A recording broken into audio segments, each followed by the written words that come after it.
Question 11. Prove by contradiction that for every real number x, such that x is between 0 and pi by 2, sine x plus cos x is greater than or equal to 1. Okay, so proving by contradiction, we assume the opposite. So let's write down, we're going to assume that for x in between 0 and pi by 2, that's not changing.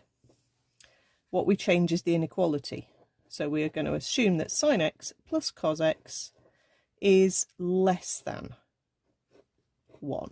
Okay, don't put the equals bit on it because that's in the original question. So what next? So we've assumed this is true. We've got to show that something is incorrect about this assumption. Something logically goes wrong. It's not that obvious what we are supposed to do here. You know, there's lots of different things you might attempt to do.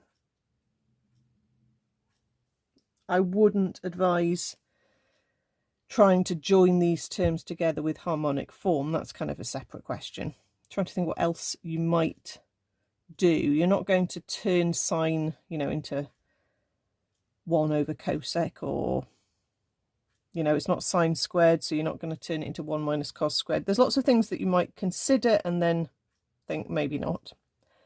So what we're supposed to do, or what will work, is a little tactic that does often work on these questions, which is to do the same thing to both sides, which might involve multiplying both sides by the same thing, but you can also square both sides.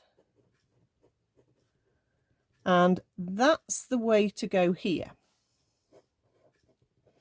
Sine x plus cos x, when we square it, should be less than 1 squared. If you have a number that's below 1, when you square it, it's definitely still below 1. Check with any decimal that you like.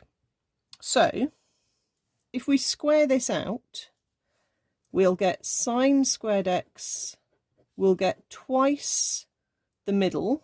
Don't know why I've written it in that order, but it's fine. And then we will get cos squared x, and that needs to be less than 1. Obviously 1 squared is 1. So then you might notice that sine squared x plus cos squared x is a trig identity that we remember, and that's equivalent to 1. So we can say that 1 plus 2 cos x sine x, or sine x cos x, is less than 1. I think I'll reverse those words and write it as sine x cos x. So 2 sine x cos x is less than 0. Okay, at that point you can divide through by 2 if you want to.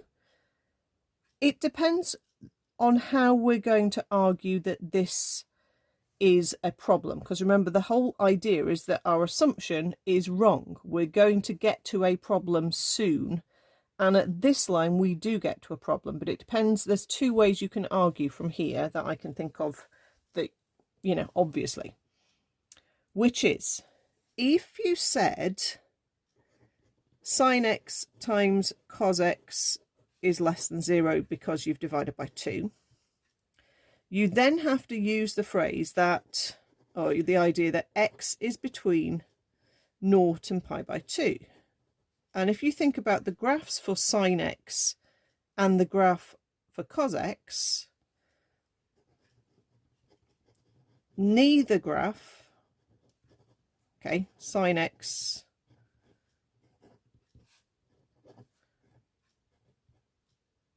nor the graph of y equals cos x is negative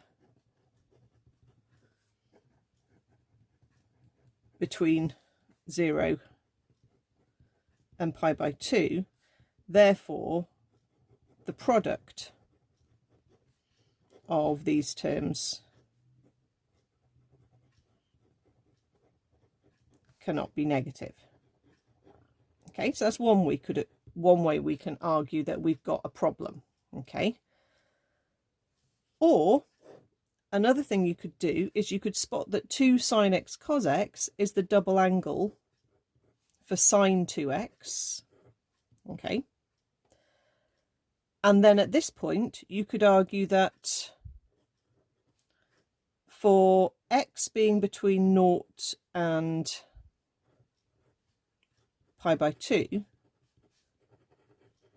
that means 2x is between 0 and pi, but the sine graph is not negative anywhere between 0 and pi.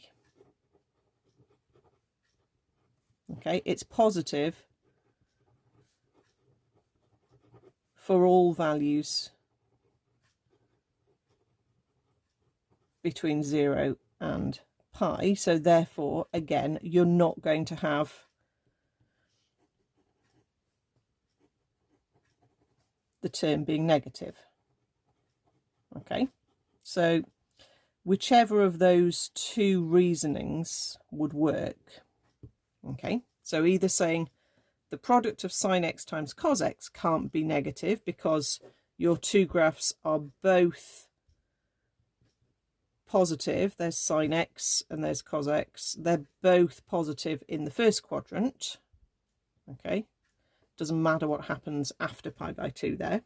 Okay, or the other option is to turn it into sine 2x and say, well, that's not going to be possibly less than 0. Okay, because when 2x is between 0 and pi, sine is positive all the way up to pi. So therefore, our assumption, and you have to finish it off by writing this conclusion, our assumption is incorrect or wrong or false. And this means that sine x plus cos x is greater than or equal to 1 for 0 less than or equal to x less than or equal to pi by 2. Okay, bit of an awkward one, not obvious how to even start it, and then the final sort of argument isn't straightforward either. So yeah, not a nice question there.